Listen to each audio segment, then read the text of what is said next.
दोस्तों, तो आज की इस वीडियो के अंदर हम बात करने वाले हैं कि अमेज़न पे रजिस्टर होने के लिए आपको किन-किन चीज़ों की और साथ में कौन-कौन से डॉक्यूमेंट की जो है रिक्वायरमेंट होती है, वो आज इस पर्टिकुलरली इस वीडियो के अंदर हम लोग बात करने वाले हैं। तो देखिए, सबसे पहला जो हमारा पॉइंट आता है वो आता है जीएसटी नंबर। देखिए, जीएसटी नंबर जो है वो रिक्वायरमेंट जो है वो मेन रिक्वायरमेंट है। ये आज के टाइम पे कंपल्सरी कर दिया गया है क्योंकि विदाउट जीएसटी आप ऑनलाइन सेल नहीं कर सकते। मीशो में एक ऑप्शन आता है बट उसके अंदर भी कुछ कंडीशंस है, जैसे कि आप के अंदर हैं सिर्फ आप उसी स्टेट के अंदर सेल कर सकते हैं और उसके अंदर भी कुछ अमाउंट है, जैसे 2000 से ज़्यादा का प्रोडक्ट नहीं होना चाहिए। साथ ही साथ में और भी काफ़ी सारे उसके अंदर रूल्स रेगुलेशंस है जिसको आपको ध्यान में रखना पड़ेगा अगर आप मीशो पे विदाउट जीएसटी सेल करने जा रहे हैं तो। बट जीएसटी का ये बेनिफिट है कि आप उससे आउटर स्टेट्स में भी सेल कर सकते हो। साथ ही साथ में 40 लाख 20 लाख का भी अगर आपका ट्रांजेक्शन हो रहा है या फिर आपका इतना रेवेन्यू हो रहा है ईयरली, तो भी उसमें कोई दिक्कत नहीं है। देखिए, पहले के जो रूल था उसके अंदर ये था कि आपको अगर आप 20 लाख से स्पेशल स्टेट्स के अंदर 20 लाख और बाकी जो दूसरे स्टेट्स थे उसके अंदर 40 लाख था, तो अगर आप उसके अंदर आपका स्लैब उससे कम है तो आपको जो है जीएसटी की रिक्वायरमेंट नहीं होगी। But after some time government ने एक रूल बनाया कि आपको दूसरे स्टेट्स में सेल करने के लिए आपको जीएसटी की रिक्वायरमेंट होगी। एंड देन एक रूल और है जिसके अंदर ये है कि अगर आप ई कॉमर्स प्लेटफॉर्म पे सेल कर रहे हो तो वहाँ पे आपको जीएसटी की रिक्वायरमेंट होगी वहाँ विदाउट जीएसटी आप सेल नहीं कर सकते। तो इस तरह से अमेज़ॉन पे भी अगर आप रजिस्टर होने जा रहे हो तो आपको वहाँ पे जीएसटी की रिक्वायरमेंट तो होगी ही होगी। बाकी आपको अगर ज़्यादा इन्फॉर्मेशन लेनी है जीएसटी के बारे में तो आप उसकी वेबसाइट जो है जीएसटी की पोर्टल है वहाँ पे जाके भी आप ले सकते हो। साथ ही साथ में आप अगर अपने कोई सीए आपका नोन है तो आप उस सीए से भी आप जो है उसकी सारी जो इन्फॉर्मेशन है वो ले सकते हो। जीएसटी अप्लाई करना है बहुत इजी प्रोसेस है। आप अपने सीए को अपने डॉक्यूमेंट देंगे, Aadhaar card, mail ID, PAN card, और वो विद इन 10 to 20 डेज जो है जीएसटी बन के आपका आ जाता है। कई बार तो बहुत जल्दी भी आ जाता है। तो जीएसटी जो है वो आप अप्लाई कर दे। जीएसटी के बिना जो है आप ऑनलाइन सेलिंग नहीं कर सकते हैं, तो इसलिए जीएसटी तो है जो मैंडेटरी है, उसको आप स्टार मार्क कर दीजिए, वो मैंडेटरी है। ठीक है, देन अपन सेकंड बात करते हैं पैन कार्ड। काफ़ी पोर्टल्स ऐसे हैं जो कि आपको पैन कार्ड भी रिक्वायर्ड होता है, पैन कार्ड वहाँ पे आपको डालना होता है।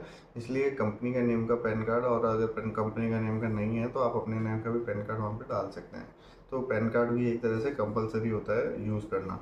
देन अपन बात करेंगे mobile number and email ID. देखिए, मोबाइल नंबर और ईमेल आईडी ऐसी चीज़ है जो कि आज के टाइम पे बहुत ज़्यादा इम्पॉर्टेंट रोल प्ले करती है, क्योंकि ये एक तरह से पॉइंट ऑफ कांटेक्ट है। अगर अमेज़ॉन को या फिर आप कोई भी मार्केट प्लेसेस पे साइन अप कर रहे हो तो वहाँ पे अगर उनको आपसे कुछ बात करनी है, आपको कोई इन्फॉर्मेशन देनी है, तो वो फिर या तो मेल के थ्रू या फिर टेक्स्ट मैसेज के थ्रू या कॉल के थ्रू जो है वो आपको बताते हैं।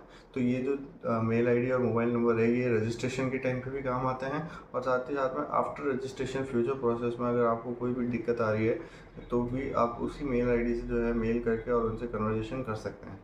तो ये मेल आईडी और जो मोबाइल नंबर है ये आप एक अलग से न्यू बना लीजिए, जो कि सिर्फ आप अमेज़ॉन के लिए ही यूज़ लेंगे, दूसरी चीज़ों के अंदर यूज़ नहीं लेंगे, तो उससे भी आपको काफ़ी बेनिफिट रहेगा। और अब हमारा फोर्थ पॉइंट जो आ जाता है वो आ जाता है बैंक अकाउंट। देखिए, काफ़ी बार जो है कुछ पोर्टल जो है करंट अकाउंट भी मांगते हैं। अमेज़ॉन के अंदर भी करंट अकाउंट की रिक्वायरमेंट होती है। सेविंग अकाउंट अलग होता है, करंट अकाउंट अलग होता है। करंट अकाउंट के कुछ ट्रांजेक्शन लिमिट्स भी होती है, साथ ही साथ में उसके अंदर मिनिमम बैलेंस भी आपको रखना होता है, मेंटेन करना होता है। तो इस तरह से आपको एक करंट अकाउंट भी जो है आपको अच्छी बैंक के अंदर ओपन कराना है। काफ़ी बैंक है जो करंट अकाउंट ओपन कराने की फैसिलिटी आपको देती है। एचडीएफसी है या फिर आप देखेंगे आईसीआईसी है, तो ये बैंक जो बड़ी बैंक्स है ये आपको करंट अकाउंट ओपन करने की जो है ये एक फैसिलिटी प्रोवाइड कराती है। तो आप वहाँ जाके अपना पैन कार्ड, आधार कार्ड ले जाइए साथ में, या फिर अगर आप कंपनी के नेम से बुलाना चाहते हैं तो आपका जीएसटी सर्टिफिकेट आप साथ लेके चले जाइए, और साथ में फिर आपको उसके लिए कंपनी का पैन कार्ड भी बनवाना पड़ेगा। उसको आप ले जाके जो है अपना बैंक अकाउंट जो है, करंट बैंक अकाउंट, वो आप ओपन करा सकते हैं। तो करंट बैंक अकाउंट जो है वो भी एक बहुत ज़्यादा नेसेसरी है ई कॉमर्स मार्केट प्लेसेस के लिए, क्योंकि वहाँ पे करंट अकाउंट ही काम में आता है। देखिए, ये जो अभी अपन बात करी, ये सारे डॉक्यूमेंट्स जो थे ये रिक्वायर्ड होते हैं। अभी तक अपन ने डॉक्यूमेंट्स की बात करी, बट कुछ ऐसी चीज़ें भी है जो after documentation, after starting the business अपन को काम में आने वाली है। तो वो चीज़ें भी बहुत ज़्यादा रिक्वायर्ड होने वाली है, तो अपन उसके बारे में भी अब डिस्कस करते हैं। सबसे पहले जो है आपको आता है लैपटॉप या डेस्कटॉप या फिर मोबाइल।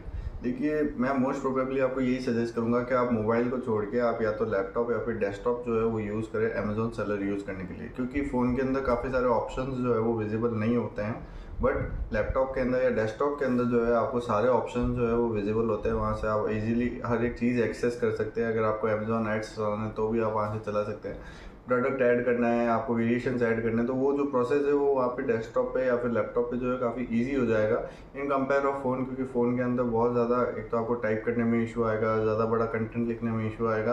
तो इस वजह से अगर आप सोच रहे हैं अमेज़ॉन सेलिंग या फिर अमेज़ॉन पे रजिस्टर होने का, तो लैपटॉप या फिर डेस्कटॉप में से दोनों में से कोई एक चीज़ जो है, देखिए अगर आप दोनों ही लेने जाएंगे तो आपको मैं पहले ही बता दूं, आपको हाई कॉन्फ़िगरेशन नहीं चाहिए। आपको अगर आपका कम कॉन्फ़िगरेशन का भी होगा तो आप इजीली जो है उसको यूज़ कर पाएंगे। ज़्यादा कॉन्फ़िगरेशन वाले भी अपन को नीडेड नहीं है यहाँ पे, ठीक है। अब अपन बात करते हैं, जब आप लैपटॉप ले लीजिए, अब लैपटॉप लेने के बाद में जब मेन सेकंड जो चीज़ आती है वो प्रिंटर। देखिए प्रिंटर जो है वो बहुत ज़्यादा यूज़ में आता है जब आप ई कॉमर्स मार्केट प्लेसेस पे सेल करने जाएंगे। जो प्रिंटर है वो बहुत एक मेन रोल प्ले करता है, क्योंकि आपको उसके लिए शिपिंग टेम्पलेट्स जो है, शिपिंग पेपर जो है वो आपको प्रिंट करने पड़ेंगे। अब एक प्रिंटर आता है जो कि आता है लेज़र इंकजेट प्रिंटर, ठीक है। आप उसको अगर यूज़ करते हैं तो उसके अंदर से आप जो स्टिकर्स वाले लेबल है वो भी प्रिंट कर सकते हैं। कलर फोटो कॉपी अगर आपको प्रिंट करनी है तो वो भी आप कर सकते हैं। साथ ही साथ में आपको नॉर्मल फोटो कॉपीज़ भी आप उसमें बहुत इजीली निकाल सकते हैं। वो इजी टू यूज़ है, कॉन्फ़िगरेशन भी, वो कॉन्फ़िगर भी लैपटॉप के साथ या डेस्कटॉप के साथ बहुत ईजी हो जाता है। तो इस तरह का जो अगर आप प्रिंटर लेते हैं तो वो प्रिंटर आपके काफ़ी ज़्यादा यूज़ में आने वाला है। एंड देन थर्ड हमारी यहाँ पे चीज़ आ जाती है जो होती है पैकिंग मटेरियल। देखिए पैकिंग मटेरियल जो है वो आपको भी पता है कि बहुत ज़्यादा इंपॉर्टेंट रोल प्ले करता है अमेज़ॉन सेलिंग के अंदर। जब तक पैकिंग मटेरियल नहीं होगा आप वहाँ पे सेल नहीं कर पाएंगे। पैकिंग मटेरियल के अंदर काफ़ी चीज़ें इंक्लूड होती है, जैसे कि सबसे पहले आ गई टेप, जो अमेज़ॉन की टेप आती है, अमेज़ॉन लिखा हुआ होता है जिसके ऊपर, एक तो वो टेप हो गई। देन अगर आपका छोटा कुछ और ऐसा पार्सल है या फिर ऐसा प्रोडक्ट है जो कि आप एक पाउच के अंदर दे सकते हैं तो फिर वो पाउचेज हो गए। या फिर आपका ऐसा प्रोडक्ट है जो कि आप बॉक्स के अंदर दे सकते हैं तो फिर एक बॉक्सेज हो गए। तो ये तीनों चीज़ें वैसे तो आपको अमेज़ॉन पे अवेलेबल हो जाती है, आप अमेज़ॉन पे जाके सर्च करेंगे तो आपको वहाँ मिल जाएगी। बट अगर आप चाहते हैं, आपको कोई लोकल वेंडर नोन में है जो कि अमेज़ॉन के ही चीज़ें सेल करता है, अमेज़ॉन के जो भी टेप्स या पैकिंग मटेरियल जो है वो सेल करता है, तो आप उससे भी ले सकते हैं, ऐसा कोई इशू नहीं है। तो ये चीज़ जो है ये आपको परचेज़ करनी पड़ेगी। अब इसकी क्वांटिटी भी आपको अच्छी रखनी पड़ेगी। आपको पहले ही देखना है आपके साइज़ कौन सा, आपका प्रोडक्ट का जो साइज़ है वो कैसा है, क्योंकि प्रोडक्ट के साइज़ के अकॉर्डिंग जो है वो चीज़ें आएगी। अगर आपका प्रोडक्ट साइज़ थोड़ा सा बड़ा है तो थोड़ी बड़ा बैग आएगा, या फिर आपका प्रोडक्ट ऐसा है जो कि आपको सिर्फ आप बॉक्स के अंदर दे सकते हैं, और अगर आपके फ्रेजाइल आइटम है तो उसके लिए आपको डिफरेंट डिफरेंट तरह की चीज़ें लेनी पड़ेगी। जैसे पॉली बैग जो है, जो बबल्स वाला रैप होता है, वो आपको लेना पड़ेगा। साथ ही साथ में कई बार आप देखते हैं तो आज के टाइम के अंदर वो कुछ उसके अंदर पेपर से रिलेटेड ही चीज़ें उसके अंदर डाली हुई होती है जिससे कि वो टूटे ना। तो ऐसी चीज़ें भी आपको जो है परचेज़ करनी पड़ेगी, ताकि आप जो एक अच्छा बेटर यूज़र एक्सपीरियंस जो है या फिर कस्टमर एक्सपीरियंस जो है वो आप दे सकें उन लोगों को, ताकि आपका प्रोडक्ट जो है वो अच्छे से उनके पास पहुँचे, ना बिना टूटे, ठीक है।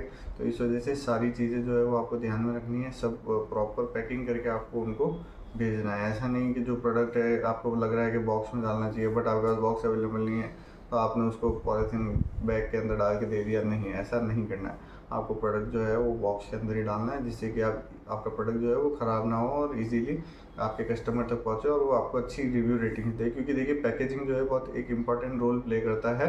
जब आप अपने प्रोडक्ट जो है किसी को भेजते हैं तो एक पैकेजिंग ही है जो आपको वहाँ पे रिप्रेजेंट कर रहा है कि आपका प्रोडक्ट कैसा है, या फिर आपकी जो भी रेटिंग्स है वो उसी बेसिस पे आएगी।